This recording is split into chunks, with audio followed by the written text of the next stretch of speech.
नमस्कार, मैं हूं अमीश देवगन। आपने सुबह से बजट पर तमाम ऐलान सुने होंगे, विपक्ष का विरोध भी देखा होगा, लेकिन हर देशवासी के लिए सबसे बड़ा सवाल है कि इस बजट में उसके जीवन पर क्या फर्क पड़ने वाला है।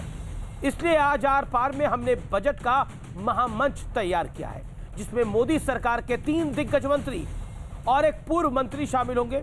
हमारे साथ आज योग गुरु बाबा रामदेव भी जुड़ेंगे और ये मंच हमने इसलिए तैयार किया है ताकि बजट से जुड़ी हर बात आपको सरल भाषा में समझा सके, क्योंकि मोदी सरकार कह रही है कि ये आत्मनिर्भर भारत को कोई नई ताकत और नई ऊर्जा देने वाला बजट है।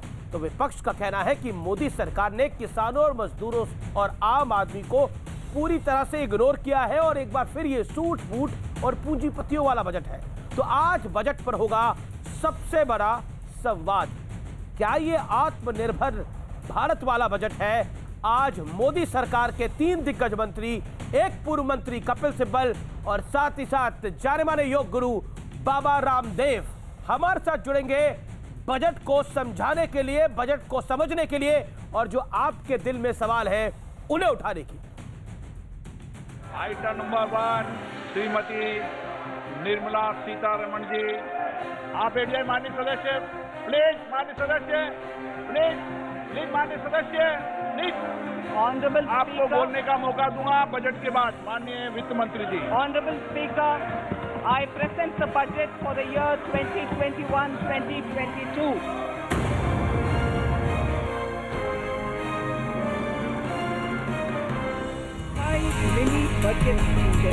मोदी सरकार ने मिशन आत्मनिर्भर भारत को मजबूती देने के लिए नया बजट पेश कर दिया। सबसे पहले आपको बजट की बड़ी बातें बता देते हैं। टैक्स स्लैब में कोई बदलाव नहीं हुआ। इंश्योरेंस सेक्टर में एफडीआई को बढ़ावा मिला है। 100 नए सैनिक स्कूलों की शुरुआत होगी। लेह में सेंट्रल यूनिवर्सिटी बनाई जाएगी। 32 राज्यों में 1 नेशन 1 राशन कार्ड लागू। एमएसपी बढ़ाकर उत्पादन लागत का 1.5 गुना हुआ। कोरोना वैक्सीन पर 35,000 करोड़ रुपए खर्च होगा। नए बजट से विदेशी मोबाइल फोन महंगे होंगे। ऐसे बजट देखने को कम ही मिलते हैं। विकास का विश्वास भी है। इस बजट के दिल में गांव है, हमारे किसान है। Tough year. You've presented this budget in the backdrop of a once-in-a-century pandemic. Qualitative expenditure, capex through infrastructure building, capex for health, so that you bring in such infrastructure and such facility for health. का मैं बयान देख रहा था सिब्बल साहब, आपने बोला कि 60 साल में कुछ किसी ने किसान के लिए कुछ करा ही नहीं। आप तो ये हमारे साथ बात करने के लिए इस समय मौजूद हैं जाने माने योग गुरु और पतंजलि के सर्वे सर्वा बाबा रामदेव। बाबा रामदेव, अभिनंदन है आपका, नमस्कार। मोदी सरकार के इस बजट का मूल मंत्र था आत्मनिर्भर भारत को मजबूती देना। क्या आपको बजट में इसके संकेत दिखे हैं साफ तौर पर? मेरा सीधा सवाल है आपसे बाबा।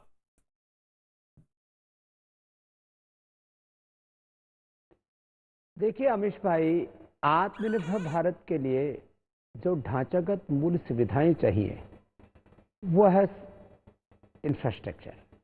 तो मोदी सरकार ने सड़क से लेकर के, रेलवे से लेकर के, दोनों मंत्री भी हमारे बड़े धाकड़ हैं, आदरणीय श्री पीयूष गडकरी जी और दोनों ही।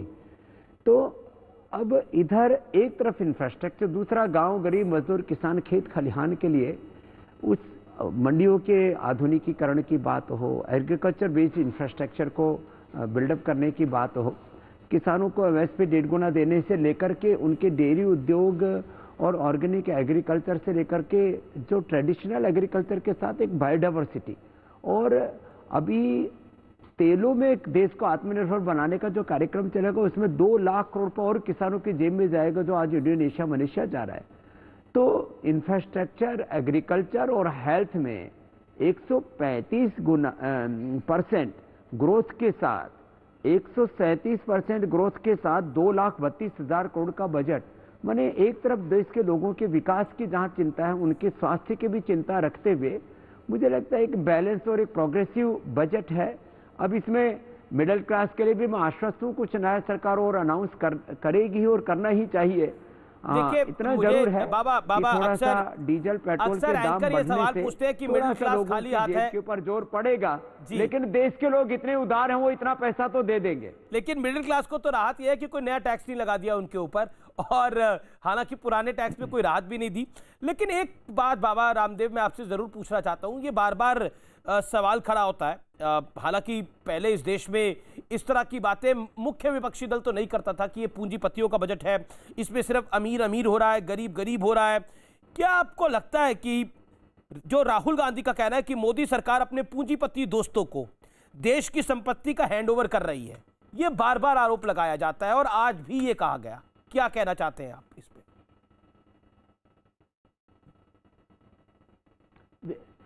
देखिए अमीश भाई, लोग कहते हैं कि सरकारी संस्थान बेच डाले। मैं एक बात कहता हूं कि इतने पेंडेमिक के बावजूद, इतनी चुनौतियां, संघर्षों, मुसीबतों के बावजूद सरकार ने कोई टैक्स नहीं बढ़ाया किसी भी प्रकार से, किसी के ऊपर भी।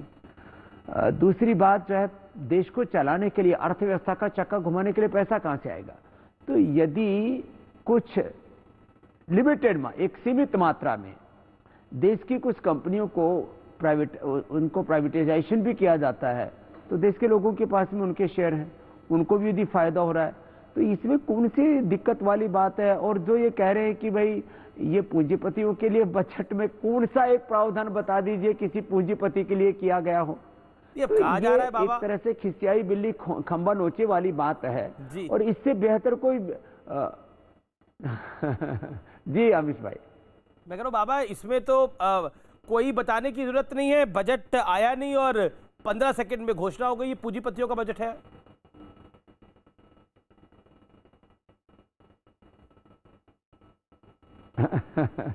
तो मुझे लगता है थोड़ा और विपक्ष को सब्र के साथ में अध्ययन करना चाहिए, और यदि उनके पास कोई विजन है तो देश के सामने उनको पेश करना चाहिए। तो इसमें जो विपक्ष में लोग हैं उनको थोड़ा सा हौसले के साथ कपालभाति, अनुलोम विलोम, थोड़ा शीर्षासन करने की आवश्यकता है, जिससे कि वो और मजबूती के साथ राष्ट्रहित की बात कर सके। और आत्मनिर्भरता किसका सपना नहीं है? क्या राहुल गांधी जी का सपना नहीं है जी? क्या हमारे और तमाम विपक्ष के जो मित्र लोग हैं, क्या उनका सपना नहीं है? भारत तो हमारा है ना। ईस्ट इंडिया कंपनी से लेकर के एमएनसीज ने क्या किया आखिर देश के लिए? इन्होंने इंपोर्ट ड्यूटी बढ़ा करके भारत के अंदर भारत दुनिया का सबसे बड़ा मैन्युफैक्चरिंग हब बने, उसके लिए इंफ्रास्ट्रक्चर से लेकर के दूसरे बुनियादी ढांचे को मजबूत करने की बात की है। हेल्थ के ऊपर बजट बढ़ा, इसका फायदा किसको होगा? अमीरों का तो इलाज हो ही रहा था। आज ये 2,32,000 करोड़ रुपए किसको इसका फायदा होने वाला है? बाबा रामदेव, देखिए एमएसपी बढ़ाकर उत्पादन लागत से 1.5 गुना तो ये सारे किए जाने का ऐलान किया है। क्या आपको लगता है कि अब ये विरोध के स्वर थोड़े कम होंगे किसानों के? क्या किसानों का नजरिया भी सरकार के प्रति बदलेगा बाबा जी? हाँ, ये एक अच्छा कदम है। और देखिए अमीश भाई, अभी भी इस देश के करीब 80% से ज्यादा किसान सरकार के पक्ष में हैं। कुछ किसानों को गलतफहमी भी है, कुछ गलतफहमियां पैदा भी की गई हैं, और कुछ जो किसानों के वाजिब सवाल भी हैं। किसानों को पूरी तरह से हम ये भी नहीं कह सकते कि उनके सारे मुद्दे जो है वो गौर करने लायक नहीं है। तो मुझे लगता है गतिरोध भी जल्दी खत्म होगा। और तो आप बाबा रामदेव किसानों को अपनी ओर से संदेश क्या देंगे? होगा, बाकी कुछ कदम तो किसानों को खुद भी उठाने पड़ेंगे। मैं तो यही संदेश दूंगा, संवाद ही समाधान होता है, विवाद से कभी समाधान नहीं निकलता। तो संवाद होना चाहिए और दो कदम दोनों को आगे बढ़ करके यह जो गतिरोध है इसको समाप्त करना चाहिए, क्योंकि कुछ लोग इसमें अपनी अपनी राजनीतिक रोटियां सेक रहे हैं। और तो किसानों को किसी भी राजनीति का शिकार नहीं होना चाहिए, और जो भी वर्तमान की चुनौतियां उनका सामना करने के लिए और जो अपनी जायज बातें उनको मनवाने के लिए किसानों को भी आगे बढ़ना चाहिए, और सरकार उनको मानने के लिए तैयार है। तो मुझे लगता है अब गतिरोध खत्म होना चाहिए। सरकार ने कई चीजों पर सेस लगा दिया है, और अगर आप बाहर से खास तौर पर बाहर से आप इंपोर्ट करते हैं चार्जर या फिर मोबाइल की बैटरी या फिर कपड़े, तो उस पर भी एक ड्यूटी लगा दी गई है। क्या आपको लगता है इससे मेक इन इंडिया को, मेड इन इंडिया को एक बड़ा बल मिलेगा?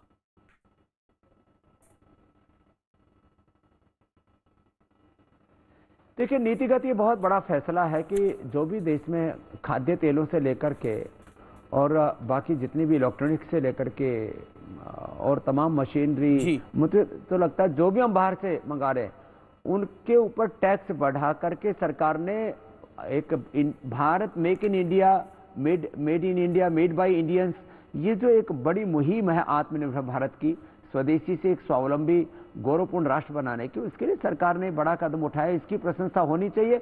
और अब जो इस देश में धनवान लोग उनको भी अपनी तिजोरियां खोलनी चाहिए। जब सरकार सब कुछ कर रही है तो उनके पास जितना भी सरप्लस फंड है उसको देश की अर्थव्यवस्था को रफ्तार देने के लिए अब उनको निवेश करना ही चाहिए। मैं आश्वस्त हूं कि इस दिशा में अच्छे कदम सरकार ने जहां उठाए तो उद्योगपति भी आगे आएंगे, वो भी पैसा लगाएंगे। जी। मैं तो ये मानता हूं सबको अपने हिस्से की जिम्मेदारी लेनी चाहिए। मैं अपनी जिम्मेदारी लेने के लिए तैयार हूं कि लगभग 5 लाख लोगों को हमने रोजगार दिया, तो आने वाले 5 सालों में एग्रीकल्चर से लेकर के योग करते हुए उद्योग के क्षेत्र में और लोगों को 5 लाख लोगों को रोजगार देंगे। इस देश की जीडीपी को बढ़ाएंगे।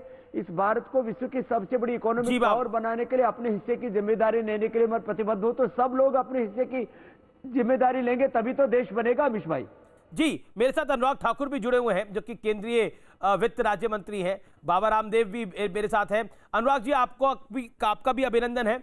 निश्चित तौर पर कोविड के इस काल में ये मुश्किल समय था। बाबा रामदेव भी हमारे साथ हैं। बाबा रामदेव आपको कुछ कहना भी चाहते हैं। बाबा रामदेव, अनुराग ठाकुर जी लाइव है हमारे साथ, वित्त राज्य मंत्री। पहले तो बाबा रामदेव जी को अनुराग जी से तो हमारा बहुत पहले से अनुराग है, अच्छे युवा नेता हैं और जो आपने कहा नहीं कि कुछ कसर मसर रहेगी उसको पूरा कर लेंगे अनुराग जी। नहीं, वो हम उनसे अभी सवाल जवाब पूरे लेंगे। लेकिन बाबा रामदेव, मैं आपसे एक सवाल जरूर जानना चाहता हूं। जिस दिन लाल किले पर तिरंगे वाली जगह पे दूसरा ध्वज फहराया गया, उस दिन आपके दिल में क्या आई? क्योंकि आप प्रखर राष्ट्रवादी हैं, क्या कहना चाहते हैं आप उस पर? देश आपको सुनना चाहता है इस विषय के ऊपर। देखिए, मजहब हमारे जीवन के आचरण की बातें हैं, तो कोई भी मत पंथ संप्रदाय है, मैं सबका सम्मान करते हुए इस बात को कहना चाहता हूं कि हमारे आंतरिक जीवन में, हमारे पारिवारिक जीवन में, हमारे अनुष्ठान में हमारा मजहब, हमारे मत पंथ, हमारे गुरु वो हमारे हृदय मन प्राण आत्मा में है। लेकिन राष्ट्रीय गौरव का जहां तक प्रश्न है तो वहां पर तिरंगा ही रहना चाहिए। किसी भी प्रकार के मजहबी झंडे और एजेंडे वो देश में नहीं खड़े होने चाहिए। ये देश की एकता, अस्मिता और संप्रभुता पर सीधा हमला है, इसको कोई भी बर्दाश्त नहीं कर सकता। जी। और जो भी देशभक्त किसान है उनके भीतर भी ये सारा जो कृत्य हुआ उसको लेकर के बहुत गहरी निराशा है। और मुझे लगता है कभी भी भारत के इतिहास में दोबारा इस तरह की घटनाओं की पुनरावृत्ति नहीं होगी। बाबा रामदेव, आपका बहुत बहुत शुक्रिया इस खास दिन पर हमारे साथ जुड़ने के लिए, अपनी बात को रखने के लिए। Thank you so much Baba Ramdev ji. हमारे साथ अनुराग ठाकुर हैं। अनुराग जी नमस्कार। मेरा पहला सवाल आपसे ये है कि कोरोना के इस काल के दौरान ये बजट आया, कितना मुश्किल भरा ये काम रहा? क्योंकि कहीं ना कहीं ये बार बार आकलन लगाया जा रहा था कि अर्थव्यवस्था श्रिंक हुई है। कोविड के समय जब लॉकडाउन हुआ, आप देश की जनता के साथ क्या साझा करना चाहेंगे? अमित जी, मैं पहली बात तो ये कहूँगा, जहाँ इस महामारी ने दुनिया भर के सामने एक बड़ा संकट खड़ा किया है। बहुत सारे देश हैं जो अर्थव्यवस्था बचाने की बात करते हैं, तो कुछ हैं जो जान बचाने की बात करते हैं। हमारे प्रधानमंत्री मोदी जी ने जान है तो जहान है, इस मूल मंत्र के साथ काम किया और दुनिया भर में मृत्यु दर सबसे कम रही तो भारत में रही। और इसके साथ साथ जहान को बचाने के लिए जान भी और जहान भी जब ये निर्णय किया तो आत्मनिर्भर पैकेज लेकर आए। उसके चलते इतना बदलाव आया है कि पिछले 4 महीनों में जीएसटी कलेक्शन लगातार 1 लाख करोड़ से ज़्यादा रही और जनवरी में तो 1,20,000 करोड़ के लगभग हुई, जो आज तक की सबसे ज़्यादा है जी। इस बार का बजट इसलिए चुनौती भरा था कि आमदन कम थी और खर्चा आप सब लोग कहते थे ज़्यादा करना है, और हमने वही किया। देश हित में अर्थव्यवस्था को तेजी देने के लिए, आत्मनिर्भर भारत के निर्माण के लिए हम लोगों ने खर्चे को बढ़ाने का जिम्मेदारी ली है और स्वास्थ्य के क्षेत्र में 137% ज़्यादा वृद्धि होगी। 2,23,000 करोड़ से ज़्यादा खर्चा होगा। 35,000 करोड़ के लगभग वैक्सीन पे भी खर्चा हो रहा है। और यही नहीं, 1,18,000 करोड़ रुपया सड़कों के ऊपर, 1,10,000 करोड़ रुपया रेलवे के कैपिटल एक्सपेंडिचर पर, और 50,000 करोड़ रुपया जल जीवन मिशन हो या 20,000 नई बसें खरीदने की बात हो। इस तरह से इंफ्रास्ट्रक्चर पर जो खर्चा करने जा रहे हैं उससे देश भर में एक नई गति अर्थव्यवस्था को मिलेगी। और जो कहते हैं कि जितना सरकार खर्च करती है उसके लगभग 2.5 गुना ज़्यादा इम्पैक्ट उसका नज़र आता है, जो मल्टीप्लायर इफेक्ट उसको कहते हैं। तो इससे भी आप देखेंगे आने वाले समय में और तेजी आएगी। और जो दुनिया भर की एजेंसीज ने कहा कि भारत लगभग 11.5-12% की दर से बढ़ेगा, निश्चित तौर पर इस साल हम वो IMF ने भी कहा। जी अनुराग जी, लेकिन महत्वपूर्ण ये है कि आप हो गए वित्त मंत्री, निर्मला जी हो गई, आप फाइनेंस मिनिस्ट्री होगी, बार बार कह रही है कि ये बजट आत्मनिर्भर भारत को और सहायक बनाएगा। लेकिन राहुल गांधी कह रहे हैं कि ये बजट जो है वो असल में सूट बूट वालों के लिए है। Exactly what he said, I'm quoting it. Forget pushing cash in the hands of people. Modi government plans to hand over India's asset to its crony capitalist friends.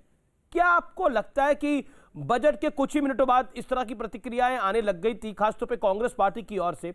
क्या आपको लगता है वो आप बजट समझा नहीं पाए या वो समझ नहीं पाए? देखिए, वो हाउस में बैठेंगे तो समझ पाएंगे, पर आज तो हाउस राहुल जी जितनी देर बैठे उतनी देर किसी और से कितनी देर किससे बात करते रहे, उसके बाद उठ के चले गए। जो भी किया होगा मैं उस पर नहीं जाना चाहता हूँ, उनकी अपनी इच्छा है। कितनी गंभीरता उनको सदन के अंदर दिखानी वो उनके ऊपर निर्भर करता है। लेकिन जो प्रश्न उन्होंने उठाया, मैं उनसे एक सवाल पूछना चाहता हूँ। मनरेगा में 73,000 करोड़ हम खर्च करने जा रहे हैं, कांग्रेस 30,000 करोड़ खर्च करती थी। ये किसके लिए है? गरीब के लिए, मजदूर के लिए है। PM किसान निधि हमने 1,10,000 करोड़ रुपये किसानों को सम्मान निधि के रूप में दी। किसके लिए? किसान के लिए। इस बार हम 65,000 करोड़ का और प्रावधान करके चल रहे हैं। यही नहीं, ये 20,000 बसें खरीदेंगे किसके लिए? गरीब आदमी के लिए, जिसको पब्लिक ट्रांसपोर्ट अच्छा मिलेगा। ट्रेन पे 1,10,000 करोड़ खर्च करेंगे किसके लिए? हिंदुस्तान के गरीब आदमी के लिए। और यही नहीं, सड़कें अच्छी किसके लिए बना रहे हैं? हिंदुस्तान के लोगों के लिए। इसमें किसको कौन क्या देने जा रहा है? आखिरकार राहुल गांधी जी के पास कोई अच्छा विकल्प है तो देश के सामने रखना चाहिए।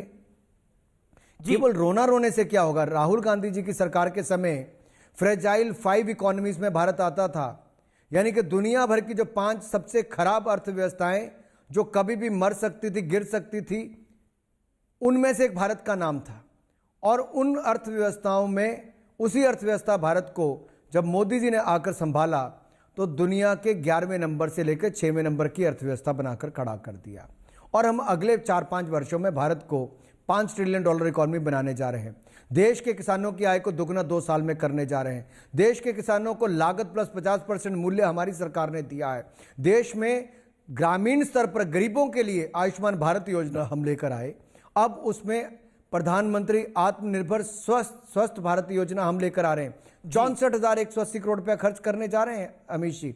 और यही नहीं, आयुष्मान भारत योजना हम लेकर आए। 50 करोड़ लोगों को 5 लाख रुपए का इलाज मुफ्त में देते हैं। कोई आज से पहले क्यों नहीं कर पाया? एकलव्य स्कूल 750 हम बनाने जा रहे हैं। 100 सैनिक स्कूल बनाने जा रहे हैं। एम्स हमने पहले से ज्यादा दुगने बना दिए। ग्रामीण क्षेत्रों में हेल्थ सेंटर्स हो, वेलबींग सेंटर्स हो, उनमें सुधार हम करने जा रहे हैं। एक चीज, आखिरकार ये पैसा किसके लिए है? ये देश के गरीब के लिए, महिला के लिए, मजदूर के लिए और नौजवान के हित में। अनुराग जी, मेरा आपसे एक महत्वपूर्ण सवाल है, क्योंकि सरकार नरेंद्र मोदी की सरकार फिस्कल प्रूडेंसी के लिए जानी जाती है। पिछले 5-6 साल के अंदर एक अच्छी फिस्कल प्रूडेंसी इस सरकार ने जनरेट करी है, क्रिएट करी है, इसमें कोई दराई नहीं है। और आज जिस तरह का बजट आया उसको स्टॉक मार्केट्स ने भी सलामी दी है। हम कह सकते हैं कि BS, चाहे बॉम्बे स्टॉक एक्सचेंज हो, चाहे NSE हो, दोनों इंडेक्स जो है वो आज काफी बढ़त के साथ बंद हुए। लेकिन एक पॉइंट जो कि महत्वपूर्ण है, जो कि कई विचारक भी कह रहे हैं और खास तौर पर फॉर्मर फाइनेंस मिनिस्टर भी इस बात को कह रहे हैं कि सरकार की योजना क्या है रोजगार देने के लिए। सरकार से जब रोजगार पे सवाल पूछो तो सरकार कहती है देखिए हम इंफ्रास्ट्रक्चर में पैसा खर्च कर रहे हैं, रोजगार उससे क्रिएट होगा, उससे जनरेट होगा। लेकिन इंफ्रास्ट्रक्चर पे तो हर सरकार ही पैसा खर्च करती थी। एक लॉजिक और एक तर्क ये भी दिया जाता है। Anurag Thakur, over to you. मैं दो बातें कहूंगा जी। कांग्रेस के समय महंगाई दर 12% थी, जो हमारे 5 साल पहले मोदी सरकार के रहे तो 4% से कम ही रही। दूसरी बात, उनके समय जो फिस्कल डेफिसिट था वो 5.5-6% तक रहता था। हम कम करते करते उसको 3.4% पर ले आए, और इस साल कोविड ना होता तो शायद हम 3.2% पे भी ले आते। लेकिन परिस्थितियां ऐसी पैदा हुई कि सरकार को खर्चा ज़्यादा करना था और कर्जा लेना था। हमने देश के सामने बात रखी कि हम कर्जा लेकर हर गरीब से गरीब व्यक्ति को भी सुविधा देंगे। हमने दी, जान भी बचाई, जहान भी बचाया। अब अर्थव्यवस्था तेजी के साथ पटरी पर आ रही है, वी शेप रिकवरी हो रही है। दुनिया भर की एजेंसीज ने कहा कि भारत तेजी के साथ आगे बढ़ेगा। दुनिया भर में अगर पॉजिटिव ग्रोथ कहीं पर बात हो रही तो हिंदुस्तान की हो रही है। एफडीआई निवेश सबसे ज़्यादा आया तो भारत में आया, महामारी के समय में भी आया। तो पूर्व वित्त मंत्री हो या राहुल गांधी जी हो या कोई भी बात करते हो, ये लॉजिक से परे बात कर रहे हैं। आज दुनिया भर का व्यक्ति यही कहता है कि भारत को, सरकार को ज़्यादा निवेश करना चाहिए ताकि रोजगार उत्पन्न हो। अगर सड़कें बनेंगी, नेशनल हाईवेज बनेंगे, ग्रामीण सड़कें बनेंगी, हेल्थ सेंटर बनेंगे, अस्पताल बनेंगे, रेलवे लाइन बिछेगी, एमएसएमई को काम धंधा मिलेगा, बैंकों को रिकैपिटलाइजेशन होगी और डीएफआई संस्थाएं बड़ी बड़ी बनेंगी, तो सारा पैसा कहाँ जाएगा? टेक्सटाइल पार्क 7 बनेंगे, मोबाइल डिवाइसेस के पार्क बनेंगे, medical devices and diagnostic centre के पार्क बनेंगे। इसमें जो रोजगार लाखों लोगों के लिए उत्पन्न होगा, किसके लिए? हिंदुस्तान के लोगों के लिए होगा। और प्रोडक्शन लिंक इंसेंटिव स्कीम्स जो हैं वो किसके लिए? कंपनीज के लिए 1,97,000 करोड़ रुपए का प्रावधान किया गया है कि 5 साल में उनको इंसेंटिव देंगे ताकि हिंदुस्तान से एक्सपोर्ट ज्यादा हो। आप फॉरेक्स भी ज्यादा कमाएंगे, रोजगार भी ज्यादा देंगे, अर्थव्यवस्था को भी ऊपर लेकर जाएंगे। एक तीर से 3 निशाने आप कर सकते हैं, तो क्यों नहीं? लेकिन चलिए, आपने एक बोला एक तीर से 3 निशाने, लेकिन ये एग्रीकल्चर सेस ही किसका निशाना था? और क्या इससे पेट्रोल और डीजल तो निशाने पे नहीं आ जाएगा? क्योंकि फॉर्मर फाइनेंस मिनिस्टर चिदम्बरम साहब ने बोला ये पहली सरकार है जो ये लॉजिक दे रही है कि हमने सेस लगा दिया लेकिन पेट्रोल डीजल की कीमतें नहीं बढ़ेंगी। और एग्रीकल्चर सेस पर आप क्या कहना चाहेंगे?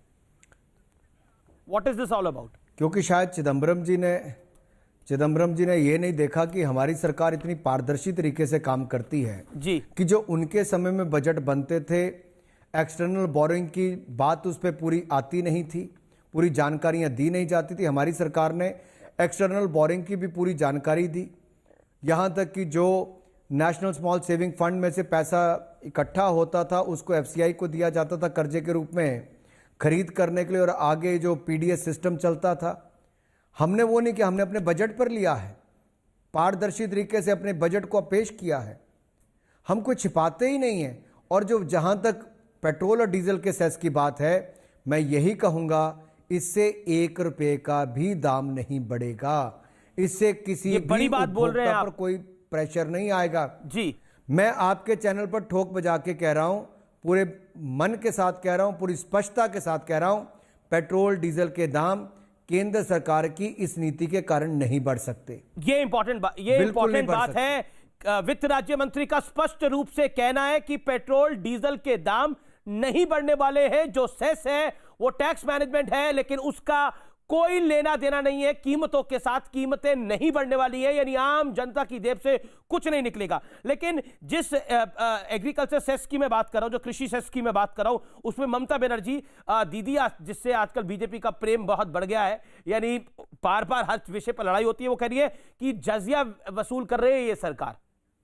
ये जो एग्रीकल्चर सेस है, ये जो सेस है, ये जजिया है। अमित जी, उनका बयान आया है। मुझे दुख इस बात का है कि हम किसान की भलाई के लिए काम कर रहे हैं और ममता बनर्जी जी उसका विरोध कर रही हैं। हमने पीएम किसान सम्मान निधि लेकर आए कि किसानों को पैसा मिले, उन्होंने पश्चिम बंगाल में पैसा नहीं देने दिया। हम आयुष्मान भारत योजना लेकर आए, गरीब का इलाज मुफ्त में हो, उन्होंने बंगाल में लागू नहीं होने दिया। हम केंद्र की योजनाएं बंगाल के हित में लाते हैं, वो लागू नहीं करवाती। आज भी हमने हजारों करोड़ रुपए की घोषणा की और उन्होंने कहा कि बंगाल के लिए क्यों कर रहे हैं, ये तो चुनावी राज्य है। तो क्या बंगाल को देना अपराध है? क्या ममता बनर्जी जी उसका विरोध क्यों करती? पहली बात तो ये। दूसरा मैं कहना चाहता हूं, एक्साइज ड्यूटी में अगर हमने कुछ बदलाव किए, कम किया और सेस लगाया है, तो हमने केंद्र सरकार का ही जो एक्साइज को कम करके सेस के रूप में पैसा इकट्ठा कर रहे हैं ताकि किसानों के लिए इंफ्रास्ट्रक्चर खड़ा कर सकें, कृषि के क्षेत्र में इंफ्रास्ट्रक्चर खड़ा कर सकें, लेकिन किसानों की भलाई कर सकें। मान ही नहीं रहे, वो तो लाल किले पे भी चढ़ गए, उन्होंने तो तिरंगे वाली जगह पे दूसरा झंडा भी फहरा दिया। किसान कब मानेंगे? देखिए, देश का किसान हमारा अन्नदाता है। मोदी सरकार किसान हितैषी है। हमने पीएम किसान सम्मान निधि से 1,10,000 करोड़ उनके लिए दिया। फसल बीमा योजना से 70,000 करोड़ का मुआवजा उनको दिया। लागत प्लस 50% मुनाफा स्वामीनाथन कमेटी की रिपोर्ट को लागू करके दिया। बीज और खाद की कभी कमी हमने नहीं आने दी। 2.5 करोड़ नए किसान क्रेडिट कार्ड हमने बनाकर 2 लाख करोड़ रुपया हमने उनको 4 महीने में अभी दे दिया। इसके अलावा 16.5 लाख करोड़ रुपए का सुलभ ऋण अभी उनको मिलेगा। हमने इसका प्रावधान सबसे ज्यादा आज तक का कर दिया। हमने लगातार किसान के हित में कदम उठाए, आगे भी उठाएंगे। एग्रीकल्चर इंफ्रास्ट्रक्चर फंड भी उसी दिशा में है। कुछ किसान भ्रमित हैं, नाराज भी हो सकते हैं। हम उनको मनाने का काम भी करेंगे, उनको जानकारी देने का प्रयास भी करेंगे। ये कानून पिछले 20 साल से मांग हो रही थी, मोदी सरकार लेकर आई है जी, ताकि किसानों की आमदन दुगना हो। लेकिन उन्हीं और हम किसानों इनको का मनाएंगे भी, समझाएंगे भी। हम भी इंतजार कर रहे हैं कि उनका भ्रम दूर हो, लेकिन हो नहीं रहा दूर। देखिए, जब कुछ लोग राजनीति करना शुरू करते हैं और अपना दूसरा एजेंडा लेकर आते हैं, किसानों के मन में था कि एमएसपी ना जाए। केवल एक मांग थी एमएसपी। अमीश जी, एमएसपी यूपीए के टाइम पे 3,75,000 करोड़ रुपया खर्च हुआ। 5 साल में हमने 8 लाख करोड़ रुपया खर्च किया। 2.5 गुना से ज्यादा पैसा दिया हमने किसानों को। यहां तक कि धान की खरीद 114% ज्यादा की, गेहूं की खरीद 73% ज्यादा की। धान और गेहूं की हमने 43% दाम भी ज्यादा दिए और दलहन तिलहन के दाम भी हमने 65 से 70% ज्यादा दिए। खरीद केंद्र भी हमने 1.5 से 2 गुना ज्यादा बढ़ाए। हमने तो किसान के हित में सारे कदम उठाए। और मोदी जी जैसा नेता 70 साल में ऐसा आया है जिसने किसान की आमदन को दुगना करने के लिए संकल्प लिया है और उसको सिद्ध भी करके देंगे। इसीलिए देश के लोगों का देखिए, ये 70 साल में एक बार इन्होंने कर्जा माफी की। मोदी जी ने तो पिछले 1 साल में 1.5 लाख करोड़ रुपए दे दिया किसानों को। जी, बहुत बहुत शुक्रिया। यानी भरोसा पूरा है कि किसान भी मान जाएंगे। अनुराग ठाकुर, वित्त राज्य मंत्री, thank you so much for this interview. Anurag Thakur, आपका बहुत बहुत अभिनंदन। आपका बहुत बहुत धन्यवाद। Thank you so much. तो ये थे अनुराग ठाकुर। अब मैं एक छोटे से ब्रेक के लिए रुकता हूं, लेकिन पीयूष गोयल, धर्मेंद्र प्रधान और कपिल सिब्बल ब्रेक के बाद उस पार, यानी एक छोटे से अंतराल के बाद आर पार में एक सुपर हैवीवेट पैनल होगा। Welcome back. आप देख रहे हैं आर पार, देश का सबसे लोकप्रिय कार्यक्रम। मेरे साथ इस समय जुड़ रहे हैं केंद्रीय मंत्री, पेट्रोलियम मिनिस्टर धर्मेंद्र प्रधान जी। प्रधान जी, अभिनंदन है आपका, स्वागत है आपका न्यूज 18 पर। मेरा पहला सवाल आपसे यही है कि जिसको लेकर बार बार पिछले 1 साल के अंदर बहुत कुछ कहा गया, बहुत कुछ बोला गया, विपक्ष द्वारा भी, राहुल गांधी द्वारा भी, आज पेश हुए बजट में को आप कैसे देखते हैं? क्या ये 5 ट्रिलियन इकोनॉमी का एक रोड मैप वाला बजट है? क्योंकि 5 ट्रिलियन इकोनॉमी का बड़ा मजाक उड़ाया गया इस देश के अंदर विपक्ष द्वारा। देखिए, विश्व की जो डेवलप कंट्री की जर्नी को अगर आप कभी एक अर्थशास्त्र के विद्यार्थी के नाते पढ़ोगे, तब उन कंट्रियों ने, उन देशों ने उस लक्ष्य को पूरा करने के लिए कैसे रास्ता अपनाया।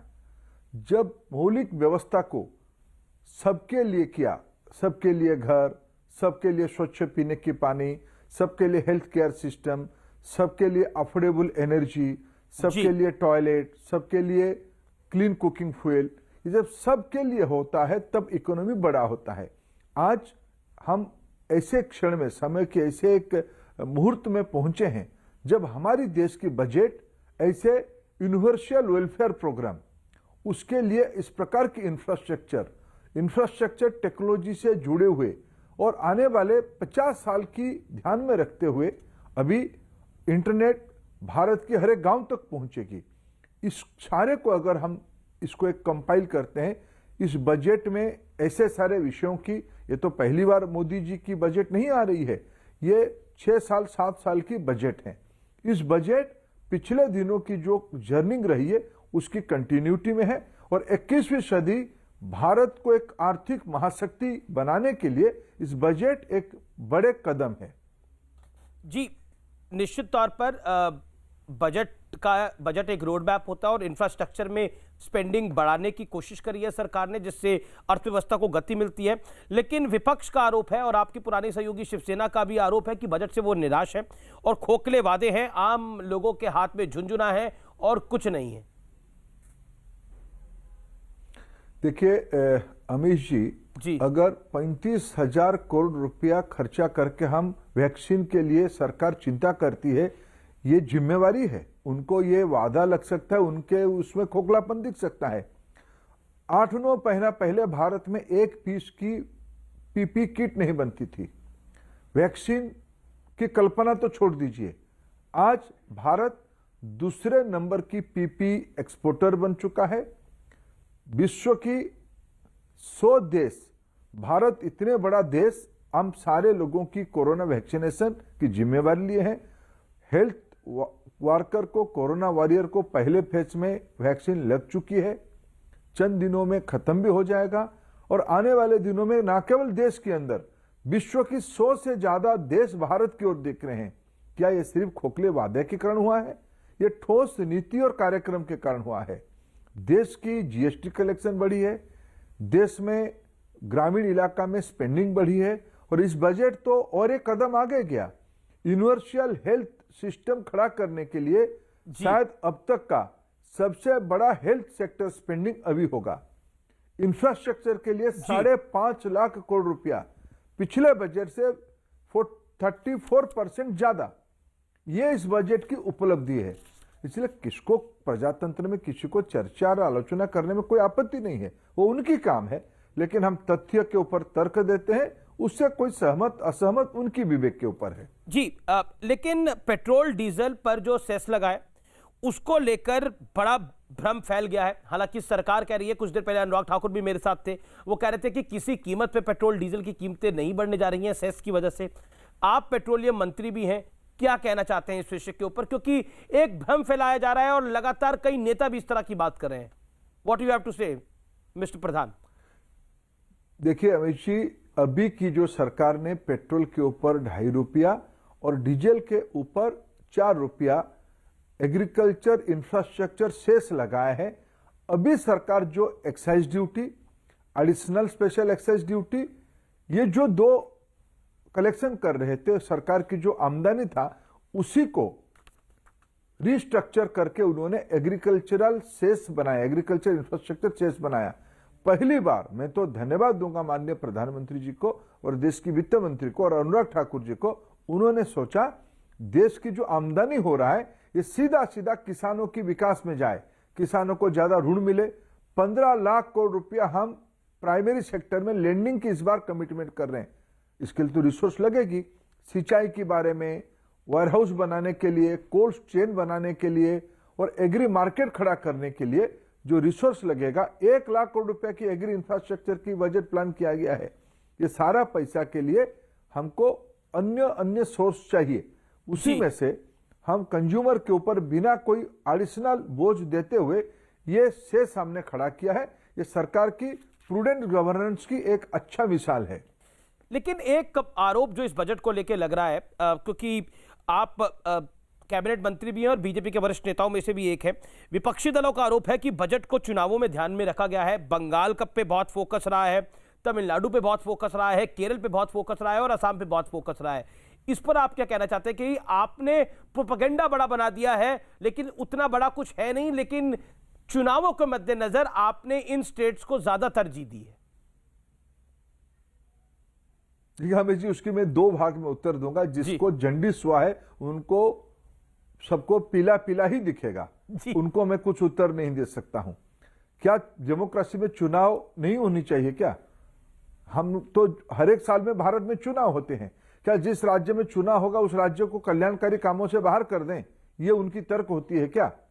बाकी रहा क्या ये बजट सचमुच चुनाव के लिए? आप लंबे अरसे से संसद में हैं, प्रधान साहब आप लंबे अरसे से संसद में हैं, आज तो विपक्ष के कुछ नेता काले कपड़े डाल के ही पहुंच गए। क्या आपको लगता है मन पहले से ही बना हुआ था विरोध का?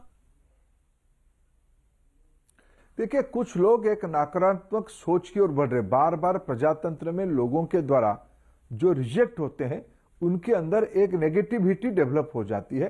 कुछ मित्रों के वहां नेगेटिविटी डेवलप हुआ, उनको हम क्या कहें उनकी इस प्रकार की रवैया के बारे में, ये प्रजातंत्र है, वो उनका काम करें।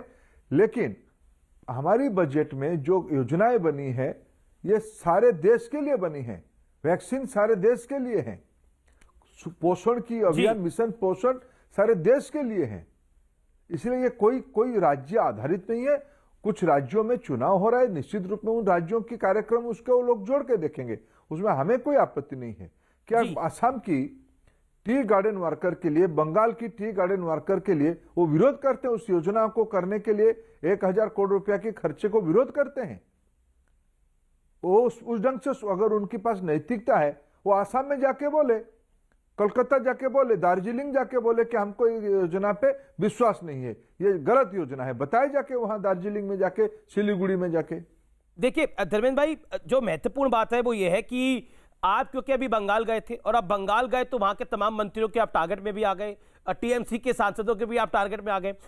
आज ममता बनर्जी ने कहा कि ये फेक बजट है, सरकार सब कुछ बेच रही है, और आजकल बंगाल की सरकार को पेट्रोल डीजल की बढ़ती कीमतों को लेकर भी बड़ी चिंता हो गई है। क्या कहना चाहते हैं आप? देखिए, आज जो पेट्रोल डीजल की कीमत है उसमें से 3 हिस्सा है। एक हिस्सा जो पेट्रोलियम प्रोडक्ट की मूल दाम है, कच्चे तेल की दाम, उसके ऊपर रिफाइनरी, उसके ऊपर जो डीलर्स की मार्जिन, ये एक हिस्सा है। दूसरा एक हिस्सा है जो केंद्र सरकार जो टैक्स इकट्ठा करती है, जो राज्यों को भी लौटाती है, कल्याणकारी कामों में लगाती है। और एक हिस्सा है लगभग मूल्य की 25 से 30% राज्यों की भी आमदनी है। क्या ममता दीदी अपने राज्य में वो आमदनी नहीं करती है? मैं कहूं उनको आमदनी नहीं करनी चाहिए, वो अपने खर्चा कम कर दे, गरीबों की चिंता छोड़ दे। हम क्यों कहें उनको? वो उनके पास नैतिकता नहीं है, वो अपने सरकार की खजाना लूट के अपने भतीजे के तिजोरी भर रहे हैं, इसलिए उनको सारे चीज उल्टा दिख रहा है। क्या बंगाल सरकार टैक्स नहीं लगा रही है क्या? या जो आलोचना करते हो टैक्स नहीं लगाते? वो तो कह रही है कि जो आपने गलत कर रहे हैं। वो तो कह रही है जो ये कृषि सेस लगा ये जजिया है, जो औरंगजेब के टाइम पे लगता था। उनका बयान आया है अभी कुछ देर पहले।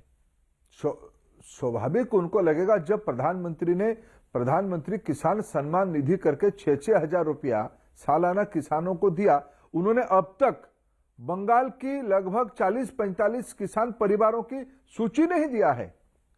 सूची तो हम तैयार नहीं करते हैं, राज्य सरकार तैयार करते हैं। अगर वो सच में इतना कल्याणकारी नेतृत्व उनका है तो उन्होंने क्यों नहीं भेजा बंगाल से किसान सम्मान निधि की लिस्ट? ये तो अत्याचार है भारत की जनता के प्रति, और विशेष करके बंगाल की जनता के प्रति वो हकमारी कर रहे हैं, उनके हक को छीन रही है। इसलिए कोई व्यक्ति कुछ अगर अपना उसका मतिभ्रम हो जाए, उससे दूर रहना। एक बंगाली में एक शब्द है, जी, जारो मुख्य लज्जा नहीं आमे ताके डोरी। हम तो उससे अलावा और कुछ कह ही नहीं सकते हैं। अर्थात जरा हमारे हिंदी व्यूअर को भी समझा दीजिए दादा धर्मेंद्र जी।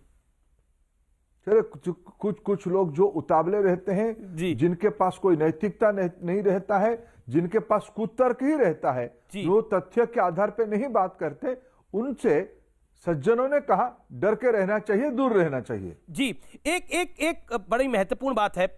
बार बार आरोप ये लगता है कि ये सरकार जो है वो सूट बूट वालों के साथ है, अपने 5 दोस्तों को फायदा देती है।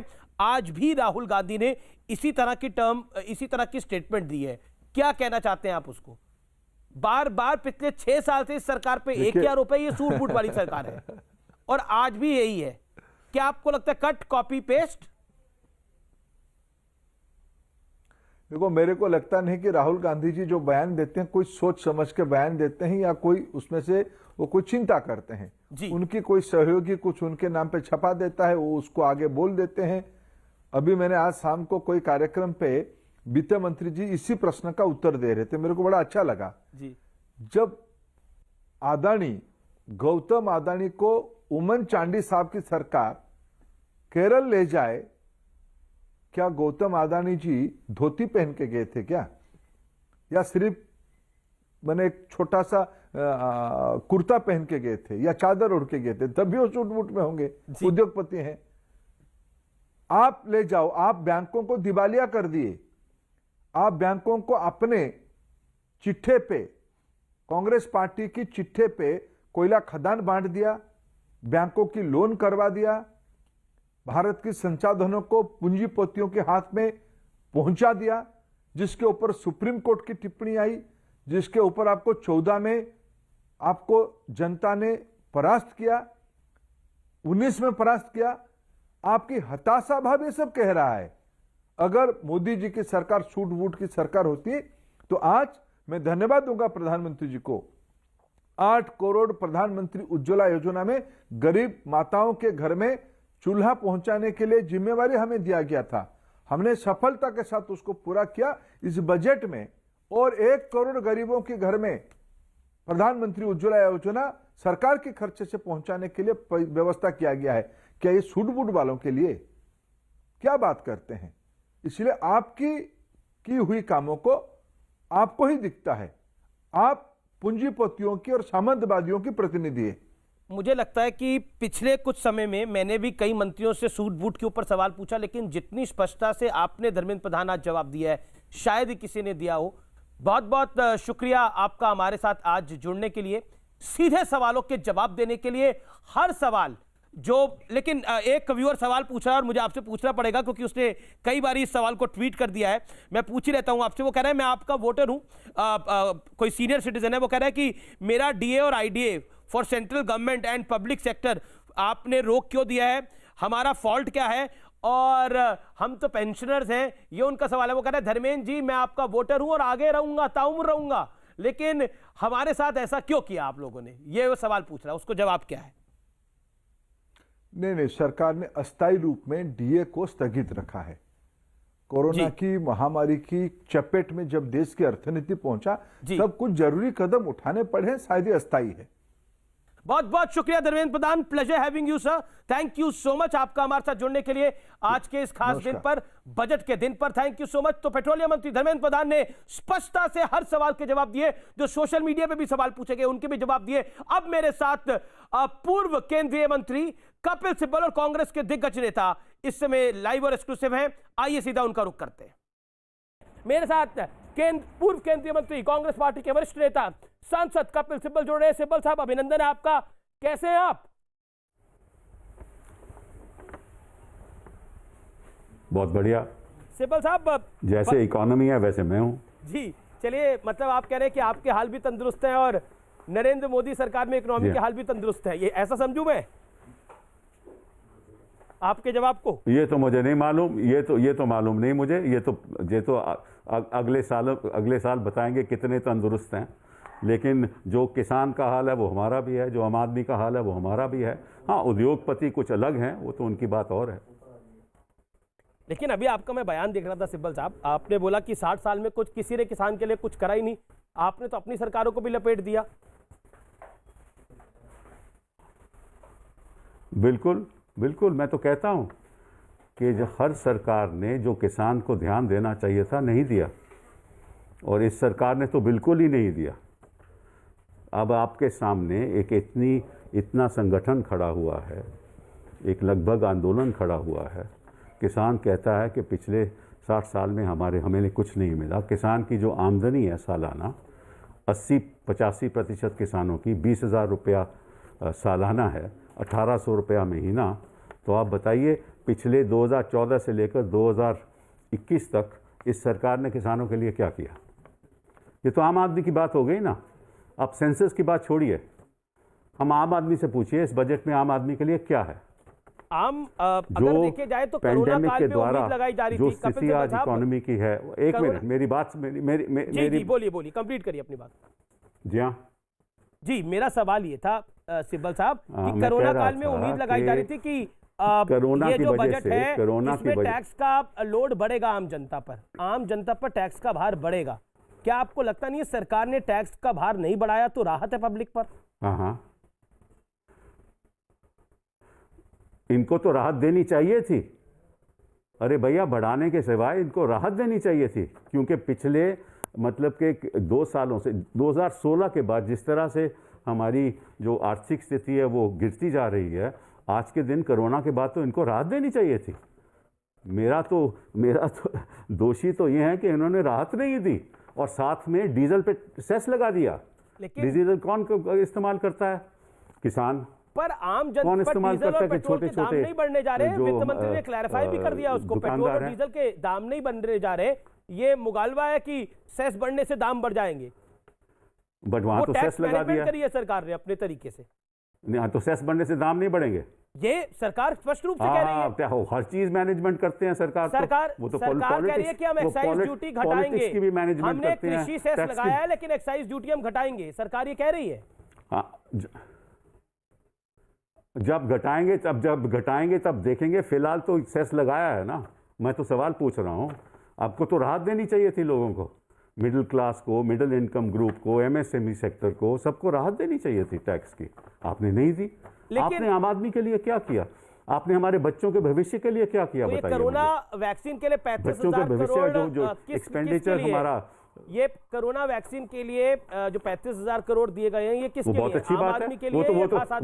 वो तो होना ही था। वो कोई भी सरकार करती, वो कोई भी सरकार करती। ये तो एक इंटरनेशनल आपदा है, ये तो कोई भी सरकार करती। तो सर जेब तो वही है, एक ही है, तो होना ही था। सिब्बल साहब, आप भी इसके बिना तो आप कोरोना को खत्म भी नहीं कर सकते। ये तो कहता हूं कि ठीक है, जेब तो सभी की एक है, लेकिन आम आदमी की जेब से तो काटनी नहीं चाहिए ना भैया। पर आपको क्यों लगता है कि आम गरीब आदमी की जेब मत काटो। आप सिब्बल साहब, आप सब कुछ तो अमीरों को देते हो, एयरपोर्ट बेच रहे हो, एसेट बेच रहे हो, LIC में 74% ला रहे हो। ये तो आप किसके लिए कर रहे हो? सिब्बल साहब, आपको क्यों आम लगता है आदमी कि के आम लिए कुछ आदमी करो। की, आप मुझे दो आपको उदाहरण MSP बताइए, का आम ऐलान आदमी की करना जेब कैसे चाहिए था। कटी है इस बजट के अंदर? दो उदाहरण बताएं तो थोड़ा व्यूअर भी समझ पाए कैसे कटी है आम आदमी। मैंने बता दिया ना, मैंने बता दिया। किसानों की इनकम 1800 रुपया सालाना है किसानों की, हर महीना है 18 किसानों की इनकम। तो कटी नहीं जेब तो क्या हुआ? इन्फ्लेशन बढ़ रहा है। पेट्रोल और डीजल का दाम, आजकल पेट्रोल का क्या दाम है? 100 होने वाला है। लेकिन MSP बढ़ाकर उत्पादन लागत से 1.5 गुना कर दिया गया है। 2021 में किसानों को 75,100 करोड़ की MSP मिलेगी। अनाज खरीद के काम में तेजी आई है और आगे भी आएगी। अरे किसानों की जी, आप सुनना नहीं चाहते। मैं सुनना चाह रहा हूं। मैं पूछ रहा हूं, किसानों की इनकम बढ़ी है कि नहीं? हाँ, तो आप सुने ना। पहले मैं पूछ रहा हूं, आपसे पूछ रहा हूं, जनता से पूछ रहा हूं, देश से पूछ रहा हूं, सरकार से पूछ रहा हूं, क्या किसानों की इनकम बढ़ी है? 1800 रुपए तो 1800 रुपए रही। आपने जितना मर्जी भी दिया, मैं तो उसके पॉकेट की बात कर रहा हूं ना भैया। उसका तो जवाब आप देते नहीं हो। आप इनके आंकड़े बताते रहते हो, तो मुझे भी पता है आंकड़े। बोले उसमें सुधार कितना है? के नंबर आए हैं वो बता रहा हूं आज आपको।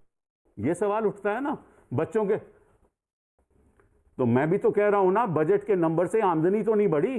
पर आप बजट को कहते हो, कहो कि आप इंफ्रास्ट्रक्चर में 1,75,000 करोड़ खर्च करोगे। आप इकोनॉमी की दुर्दशा बता रहे हैं, लेकिन IMF कह रहा है कि भारत की इकोनॉमी बहुत अच्छा काम कर रही है। आज स्टॉक मार्केट्स के अंदर ऐतिहासिक तेजी है। सेंसेक्स और निफ्टी दोनों बड़े उछाल के साथ कामकाज कर रहे हैं। क्या कहिएगा? चलिए, अगर आपकी न्यूज, अभी आपकी न्यूज चैनल के द्वारा, अगर आपकी न्यूज चैनल के द्वारा स्टॉक मार्केट की वजह से आप समझ लो कि इकोनॉमी ठीक चल रही है, तो आपको मुबारक, आपके न्यूज चैनल को मुबारक।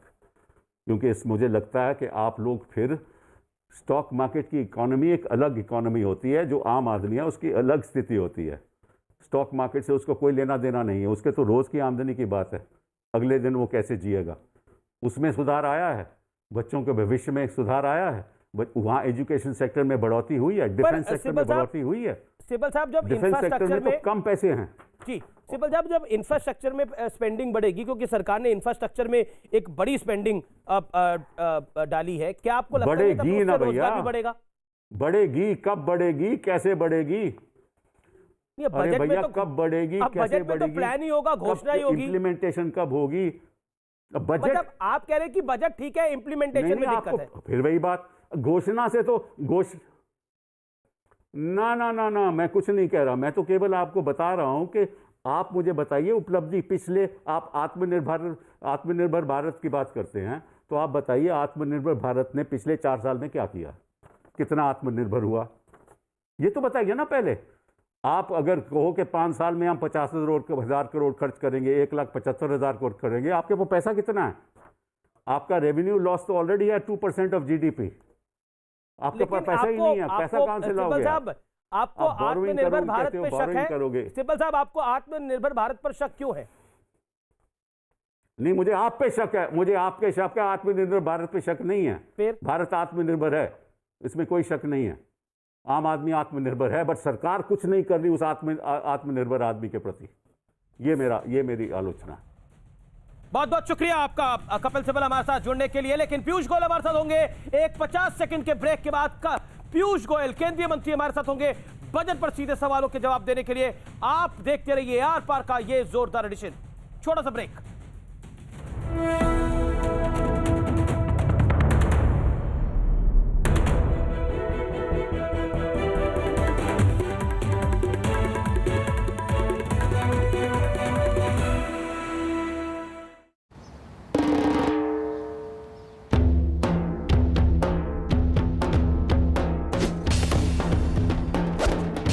न्यूज 18 इंडिया पर।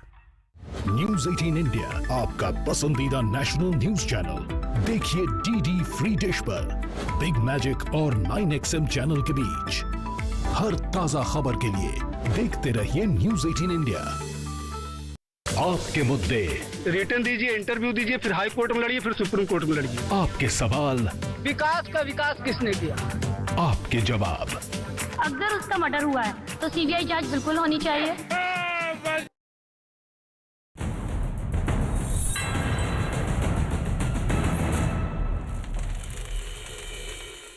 आप देख रहे हैं आर पार और अब आपको सरल भाषा में बताते हैं किसको क्या मिला। बजट में बुजुर्गों के लिए बड़ा ऐलान है। अगर आपकी उम्र 75 साल से ज्यादा है और 75 साल के बुजुर्ग पेंशन धारकों के लिए बड़ा ऐलान है। पेंशन से होने वाली आय पर ITR नहीं भरना होगा, ये बड़ी राहत है। उसके बाद इनकम टैक्स में कोई बदलाव नहीं है। छोटे करदाताओं की समस्याओं के लिए कमेटी बनेगी। 10 साल पुराने टैक्स के मामले खुलेंगे। सस्ते मकानों के पर ब्याज में राहत 1 साल बढ़ी है। स्टार्टअप के लिए टैक्स छूट 1 साल बढ़ी है। पैसे जुटाने का एक प्लान भी तैयार किया गया है, ये बड़ी इंपॉर्टेंट है। तो हम कुल मिला के कह सकते हैं ये 5 चीजें बड़ी हैं इस बार के आम बजट के अंदर। मेरे साथ पीयूष गोयल कुछ देर में लाइव होंगे, एक्सक्लूसिव होंगे इस पर बात करने के लिए। कॉमर्स मिनिस्टर भी हैं और साथ ही साथ पीयूष गोयल रेलवे मंत्री भी है, यानी पीयूष गोयल के बाद दोहरी जिम्मेदारी है। हमारे साथ कुछ देर में वो लाइव होंगे। लेकिन राहुल गांधी ने सीधे तौर पे कहा है कि ये बजट जो है ये कहीं ना कहीं उद्योगपति दोस्तों को फायदा दिलाने वाला बजट है। हालांकि अमित शाह ने कहा है कि ये बजट आत्मनिर्भर भारत के लिए 5 ट्रिलियन वाली अर्थव्यवस्था के लिए और किसानों की आय दोगुना करने के संकल्प का मार्ग दिखाने वाला बजट है। कुल मिलाकर विपक्ष अपने तरीके से निशाना साध रहा है बजट को लेकर, इसमें कोई दो राय नहीं है और बार बार यही कह रहा है कि यह बजट निराश कर रहा है। लेकिन सरकार कह रही है कि फिस्कल प्रूडेंसी मेंटेन करते हुए कोरोना के इस वक्त में हमने आम लोगों को बड़ी राहत दी है, इसीलिए यह बजट महत्वपूर्ण है। यानी इस बजट में हमने नया टैक्स नहीं लगाया। अगर हमने राहत नहीं दी तो नया टैक्स भी नहीं लगाया, जिससे आम पब्लिक को, आम जनता को निराशा नहीं होनी चाहिए। यानी अगर क्योंकि कोरोना के इस वक्त में सरकार के खर्चे बढ़ जाते हैं, जैसा हमने देखा आमदनी कम थी, लॉकडाउन की स्थिति थी, तो सरकार ने टैक्स का बोझ नहीं लगाया। ये सरकार कह रही है कि हमारी तरफ से एक बड़ी राहत है, हमने सारा बोझ खुद लिया और आम जनता पे नहीं डाला। लेकिन कोरोना वैक्सीन के लिए 35,000 करोड़ का तोहफा देना वाकई सरकार की बड़ी प्राथमिकता दिखाई देती है कि कोरोना वैक्सीन के लिए 35,000 करोड़ अलग से रखे गए हैं। और हेल्थ बजट के लिए, यानी स्वास्थ्य आपका सबसे बड़ा गहना है, सरकार ने यह बताने की कोशिश करी है। 137% का इजाफा उस बजट में हुआ है और कोरोना वैक्सीन के लिए जैसे मैंने आपको बताया 35,000 करोड़ रुपए दिए गए हैं। उसके अलावा आत्मनिर्भर भारत पे पूरा का पूरा जोर है, यानी भारत आत्मनिर्भर बने, ताकत के साथ आगे भारत बढ़े, उस पर पूरा का पूरा जोर है। हमारे साथ पीयूष गोयल जुड़ रहे हैं, उनका हम रुख करेंगे। लेकिन उससे पहले मैं 2 जानकारियां आपको बताना चाहता हूं जो इस समय महत्वपूर्ण है। क्या आप सोच रहे हैं कि यह जो बजट था यह कोई सामान्य बजट था? इतिहास से बजट इसको हम मान सकते हैं, यह सामान्य बजट नहीं था। इसलिए सामान्य बजट नहीं था क्योंकि कोरोना के इस काल में और लॉकडाउन की स्थिति में अर्थव्यवस्था जब पूरी तरह से रुक गई थी, गति अर्थव्यवस्था की थम चुकी थी, उस दौर में इस बजट का आना और इस बजट से उम्मीदें भी बहुत थी, इसमें कोई दो राय नहीं है। हम हर बजट से उम्मीदें लगाते हैं, लेकिन यह बजट भारत की अर्थव्यवस्था के लिए, भारतवर्ष के लिए, समूचे भारतवर्ष के लिए बड़ा महत्वपूर्ण बजट था। अगर इस बजट की लाइन और लेंथ, जैसे क्रिकेट की भाषा में कहा जाता है लाइन और लेंथ बिगड़ती, तो अर्थव्यवस्था की लाइन और लेंथ बिगड़ सकती थी। अभी कुछ देर पहले कपिल सिब्बल थे, कपिल सिब्बल ने बोला कि जैसा अर्थव्यवस्था का हाल है वैसा ही इस बजट का हाल है, जैसा किसानों का हाल है वैसे इस बजट का हाल है। पीयूष जी, आपका अभिनंदन है। हमारे साथ केंद्रीय मंत्री पीयूष गोयल हमारे साथ मौजूद हैं। पीयूष गोयल साहब, कुछ देर पहले कपिल सिब्बल हमारे साथ एक्सक्लूसिव और लाइव थे। उन्होंने बोला कि मैंने उनसे पूछा कि आपका हाल क्या है, उन्होंने बोला मेरा हाल वैसा ही है जैसा बजट का हाल है, जैसा अर्थव्यवस्था का हाल है और जैसा किसानों का हाल है। आप एक लाइन में इस बजट को कैसे देखते हैं? आमिर जी, सर्वप्रथम तो मैं माननीय प्रधानमंत्री नरेंद्र मोदी जी और वित्त मंत्री निर्मला सीतारमण जी को बधाई दूंगा कि इतना बढ़िया बजट, जिसको मैंने कई जगह से फीडबैक लेने की कोशिश की तो लगभग सभी ने कहा ये 10 आउट ऑफ 10 बजट है। इतनी अच्छी डायरेक्शन देता है, इतनी पारदर्शिता दिखाता है और देश का मनोबल, देश का आत्मविश्वास बढ़ाने वाला बजट निर्मला जी ने आज देश के समक्ष पेश किया। एक पूरा पॉजिटिविटी का वातावरण, उत्साहजनक वातावरण आज पूरे देश में देखने को मिल रहा है। कपिल जी की हालत तो आप और मैं क्या, पूरा देश देख रहा है। कांग्रेस पार्टी की हालत आप उनको पूछ के क्यों शर्मिंदा कर रहे हैं?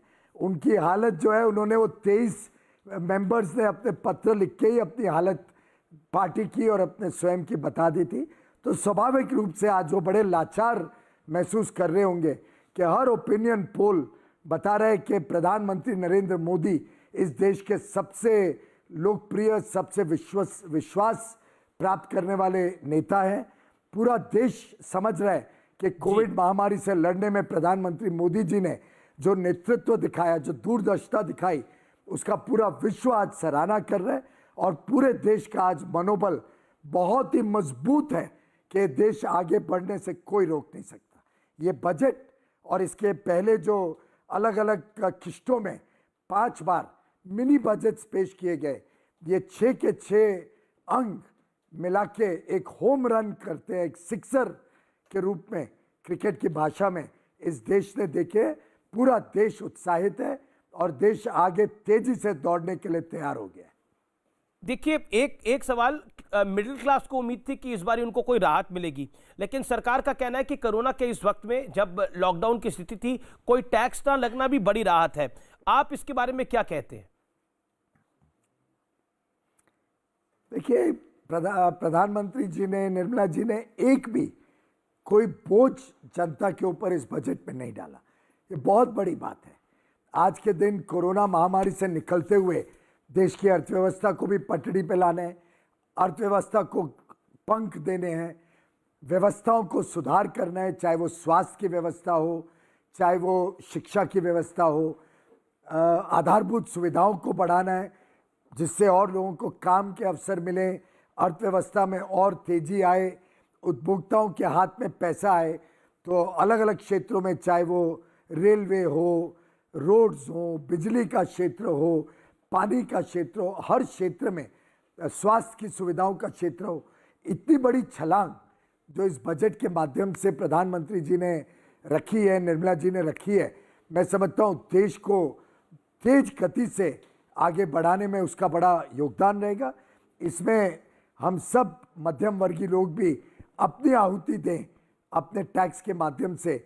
मैं समझता हूँ आज देश का जो सोचने का ढंग है, हम सब इसको एक अपना योगदान, अपनी आहुति के रूप में देखते हैं कि टैक्स जब हम पे करते हैं तो शायद किसी गरीब महिला के घर में इससे टॉयलेट जाता है, चूल्हा जाता है, शायद किसी गरीब का घर बनता है, शायद किसी विद्यार्थी के स्कूल की सुविधाएं सुधरती हैं, शायद कोई हॉस्पिटल में इससे और अच्छी सुविधाएं मिलेंगी। तो एक प्रकार से ये टैक्स पेयर्स के दिए हुए टैक्स के पैसे पे ही इस देश को आगे बढ़ाने का काम करने में सहूलियत बनती है और उसका टैक्स पेयर का आत्मसम्मान भी बढ़ता है कि वो इस देश की प्रगति का एक हिस्सा बने। क्या आपको लगता है कि इस बारे बजट के अंदर, हालांकि पिछले 6 साल में फिस्कल प्रूडेंसी को मेंटेन करके चला इस सरकार ने, इसमें कोई दो राय नहीं है, आपने भी एक बजट को प्रस्तुत किया था, मैं आपसे ये जानना चाह रहा हूं, उम्मीदें बड़ी हैं क्योंकि आत्मनिर्भर भारत की हम बात कर रहे हैं कि भारत की स्थिति अपनी स्वयं से बहुत मजबूत हो, लेकिन कहीं ना कहीं विदेशी कंपनियों के साथ एक बड़ा कंपटीशन रहता है। क्या आपको लगता है कि इस बजट में ऐसी कौन सी चीज है जिसने भारतीय कंपनियों को एक बड़ी राहत दी है, यानी एक बूस्टर डोज दी है जिसकी आवश्यकता थी? जैसा मैंने अभी थोड़ी देर पहले बताया, इस बजट को आप आइसोलेशन में नहीं देखिए जी। कोविड की महामारी के समय मई से लेकर लगातार माननीय प्रधानमंत्री जी ने अलग अलग कदम उठा के इस देश को आत्मनिर्भर भारत बनाने के और कई सारे कदम लिए हैं। कॉर्पोरेट टैक्स रेट ऑलरेडी इतना कम कर दिया है कि कंपेरेबल जो इकोनॉमीज है, इमर्जिंग मार्केट है, साउथ एशिया की अलग अलग देश है, उसमें हमारा शायद आज सबसे कम टैक्स रेट है।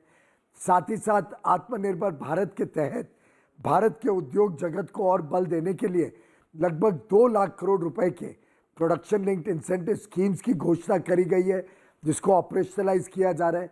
आप जानते हैं मोबाइल फोन में कैसे तेज गति से भारत में मैन्युफैक्चरिंग में वृद्धि आई है। ऐसे ही अलग अलग sectors, medical devices, pharma, lithium iron batteries, बहुत सारे क्षेत्र हैं, ऑटो पार्ट्स, टेक्सटाइल्स, अलग अलग क्षेत्र को और मजबूती देने के लिए समय समय पे हमने स्कीम्स, योजनाओं की घोषणा की है।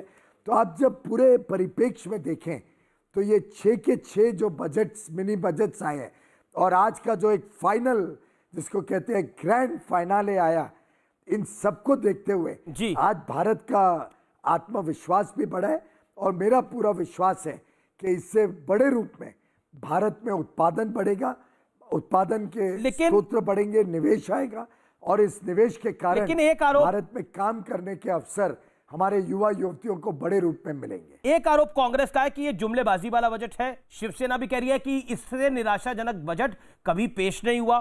क्या आपको लगता है कि किसानों के लिए जो उम्मीद की जा रही थी वो नहीं हो पाया, इसलिए इनको निराशा लग रही है, या फिर इनकी पॉलिटिकल सोच ऐसी है? मैं समझता हूं कि कांग्रेस और शिवसेना इसलिए हताश हो रही होगी कि इतना अच्छा बजट जिसको देश भर में लोगों ने सराहना की हो, अगर इस प्रकार के बजट प्रधानमंत्री मोदी जी देते जाए तो जो ऑलरेडी उनकी आज लोकप्रियता चरण एकदम ऊंचे स्तर पर है, आज लगभग पूरा देश प्रधानमंत्री मोदी जी के ऊपर विश्वास करता है, उनके नेतृत्व का बड़े रूप से सराहना करता है। अगर इसी प्रकार से तेज गति से प्रधानमंत्री एक के बाद एक ऐसे कदम उठाते रहे जो उनको और लोकप्रिय करे, तो शायद कांग्रेस और शिवसेना को चिंता है, उनकी वेरी सर्वाइवल, उनकी एग्जिस्टेंस की चिंता शायद उनको आज दिखने लगी है। और शिवसेना तो जानती है कि पिछला चुनाव भी वो प्रधानमंत्री मोदी जी की फोटो उनके नेतृत्व में लड़के ही जीत पाई थी। कांग्रेस ने अपना हाल देख लिया 2 चुनावों में किस, लेकिन राहुल गांधी तो अभी भी नहीं रुक रहे। राहुल गांधी कह रहे हैं कि गरीबों के हाथ में देने की जगह मोदी सरकार ने भारत की संपत्ति अपने पूंजीपति दोस्तों को देने की तैयारी कर ली है, ये उनका कहना है। ये उनका ट्वीट है अभी कुछ देर पहले का। आमिर जी, उनके ट्वीट तो मैं समझता हूं देश ने अभी सीरियसली लेना ही बंद कर दिया, क्योंकि जो नासमझ उन ट्वीट्स में नजर आती है, जो अर्थव्यवस्था के बारे में उनकी शायद समझदारी में कुछ कमजोरी है या उनको आंकड़े ग्रहण करने में शायद कुछ तकलीफ लगती होगी, वो सरासर दिखती है। क्योंकि इस बजट में तो गरीबों पे कुछ भार पड़ा ही नहीं है, सिर्फ सुविधाएं दी गई हैं। तो मैं समझता हूं कि इस प्रकार का बेबुनियाद आरोप लगाना अपने आप में दर्शाता है कितनी उनको समझ है अर्थव्यवस्था की और इस बजट की। लेकिन स्टॉक मार्केट ने आज जोरदार सलामी दी है, लेकिन कपिल सिब्बल से जब मैंने ये सवाल पूछा तो उन्होंने बोला शेयर बाजार देश का मिजाज नहीं बताता। आप तो मुंबई से आते हैं। ये इनकी सिलेक्टिव थिंकिंग होती है। कभी कभी जब उनके बजट के समय शेयर बाजार बढ़ता था तो बताते थे देखो कितना शेयर बाजार उछला है, तो हमारा बजट ड्रीम बजट है। और आज जब ये हमारी सरकार ने कभी ओवरस्टेट नहीं किया हमारी उपलब्धियों को, हमने अपने आप को ऑलवेज अंडरस्टेटेड रखा है। हमारे लिए गरीब, किसान, जो वंचित, शोषित, पीड़ित जो जनता है, उसको कैसे सुविधाएं पहुंचे, कैसे ईमानदारी आए सिस्टम में, कैसे ईज ऑफ लिविंग हो, कैसे हर वर्ग के लिए कुछ ना कुछ हम दे पाए, हमने हर वक्त उसको प्राथमिकता दी है। पीयूष हर जी- वक्त सोचा कि हमारे युवा युवतियों के लिए क्या कर जी, सके, किसान- शिक्षा स्वास्थ्य के लिए क्या कर सके, जी, महिलाओं को क्या दे सके। जी, हमने मैं जी। समझता हूं हमने बड़े स्टेटमेंट्स जो कांग्रेस जी। करती थी उस प्रकार की राजनीति। पीयूष जी, किसान बड़ा महत्वपूर्ण है क्योंकि आप नेगोशिएशन टेबल पे थे।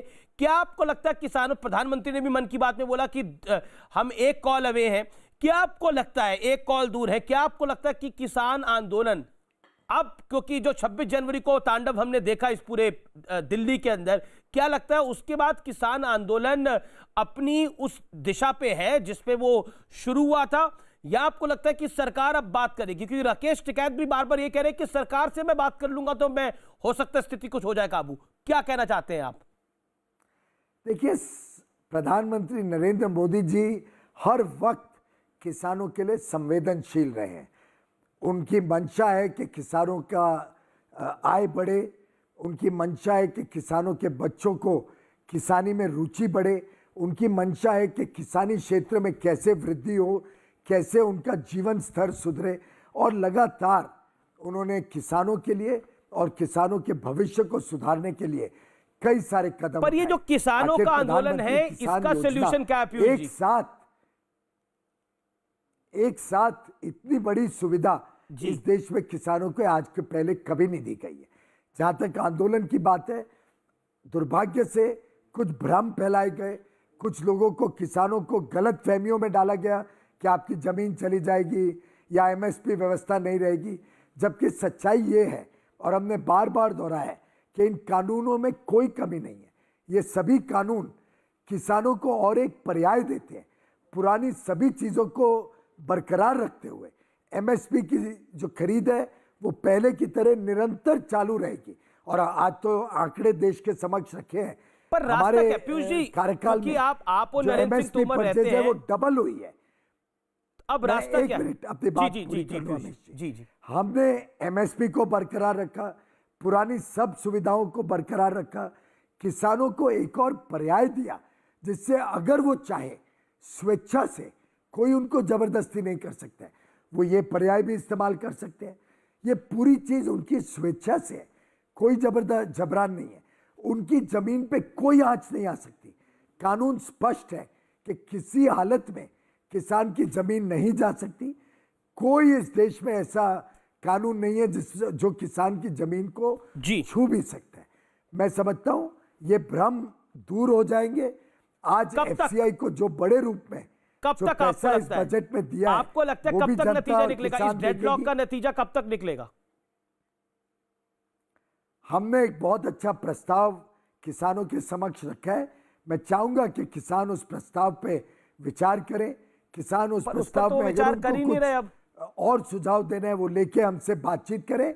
हमारा द्वार 24 घंटे खुला है। पर पीयूष जी, उस पर तो वो विचार नहीं कर रहे, वो कह रहे निरस्त करिए कानून, रिपील करिए लॉस को। वो तो कह रहे निरस्त करिए।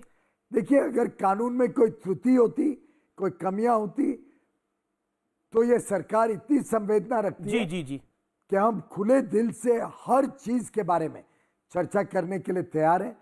और अगर कोई कमी है, कोई कमी वो हमें बता सकते हैं, तो हम उस पर भी विचार कर सकते हैं कि कमी को कैसे दूर करी जाए। लेकिन एक बिना कोई चर्चा करे सिर्फ कह देना कि रिपील करो, आखिर कानून भारत की संसद में पारित हुए हैं, कानून देश भर में लागू हो चुके हैं, कानून देश भर के किसानों को लाभ देते हैं। टेम्परेली हमने सस्पेंड भी कर दिया किसानों को सम्मानित करते हुए कि चलो अभी सस्पेंडेड है।